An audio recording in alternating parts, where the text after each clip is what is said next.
Bismillahirrahmanirrahim. Assalamu alaikum. Dear students, how are you? I hope you are fine. Today we are going to learn first conditional. आज हम सीखने जा रहे हैं first conditional. तो देखते हैं कि वो कैसे और कहाँ इस्तेमाल होता है। तो first conditional is used when something is possible in future. यानी ऐसे काम जो मुस्तकबिल में मुमकिन हैं उनके लिए हम first conditional इस्तेमाल करते हैं। देखिए मिसाल में If you exercise more, you will be fitter. अगर आप ज़्यादा एक्सरसाइज करेंगे तो ज़्यादा फिट रहेंगे। तो कहने का मतलब ये है कि ऐसे काम जो मुस्तकबिल में हो सकते हैं, मुमकिन हैं, वाइडली पॉसिबल हैं, तो उनके लिए फिर हम इस्तेमाल करते हैं फ़र्स्ट कंडीशनल। आई होप आपको मेरी ये बात समझ में आ रही है। देखिए फ़र्स्ट कंडीशनल बनता कैसे है।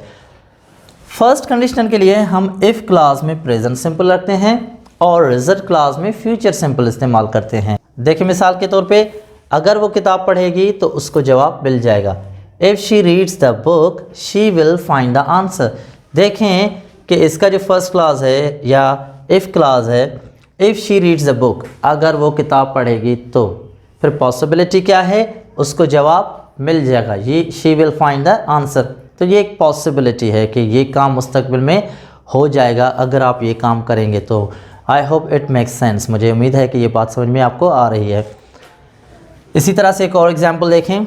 अगर आप कोशिश करेंगे तो आपको नौकरी मिल जाएगी। If you try you will get a job. अगर आप कोशिश करेंगे तो आपको नौकरी मिल जाएगी। तो देखें ये कैसे है कि इसका इफ़ क्लास है, इफ़ यू ट्राई, अगर आप कोशिश करेंगे, फिर उसका रिज़ल्ट क्या है, पॉसिबिलिटी क्या है, मुमकिन क्या है, you will get a job. तो ये हुआ फर्स्ट कंडीशनल। अच्छा, दूसरी जो मेन बात है कि इसमें हम मे और कैन मॉडल वर्ब्स भी यूज़ कर सकते हैं। ख़ास तौर पर ये जो रिज़ल्ट क्लास है यानी फ्यूचर सिंपल है, उसकी जगह अगर हम चाहें तो अगर ज़रूरत हो तो हम मे और कैन भी इस्तेमाल कर सकते हैं। देखें जैसे example, if he wins the lottery he can buy a car. तो देखें हम कैन भी लगा सकते हैं।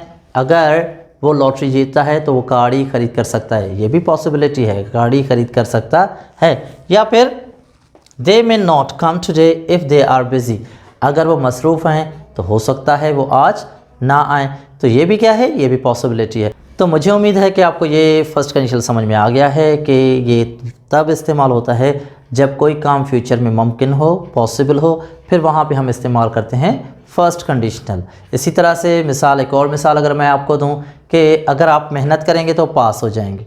अब अगर आप मेहनत करेंगे ये शर्त है और रिज़ल्ट क्या है, पॉसिबिलिटी क्या है, आप पास हो जाएंगे। If you work hard you will pass. और इसमें हम फ्यूचर इस्तेमाल करते हैं रिज़ल्ट में। अगर हम चाहें यानी ज़रूरत हो तो कैन और मे भी इस्तेमाल किया जा सकता है। This is very easy.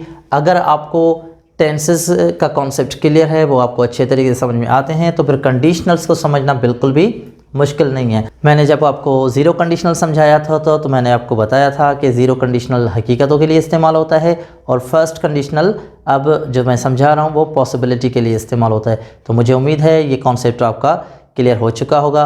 अगले कंडीशनल के बारे में इंशाल्लाह अगले वीडियो में पढ़ेंगे। अगर आपको ये बात समझ में आ गई है then please do not forget to share and like the video और please do not forget to subscribe the channel if you have not done it yet. Thank you very much.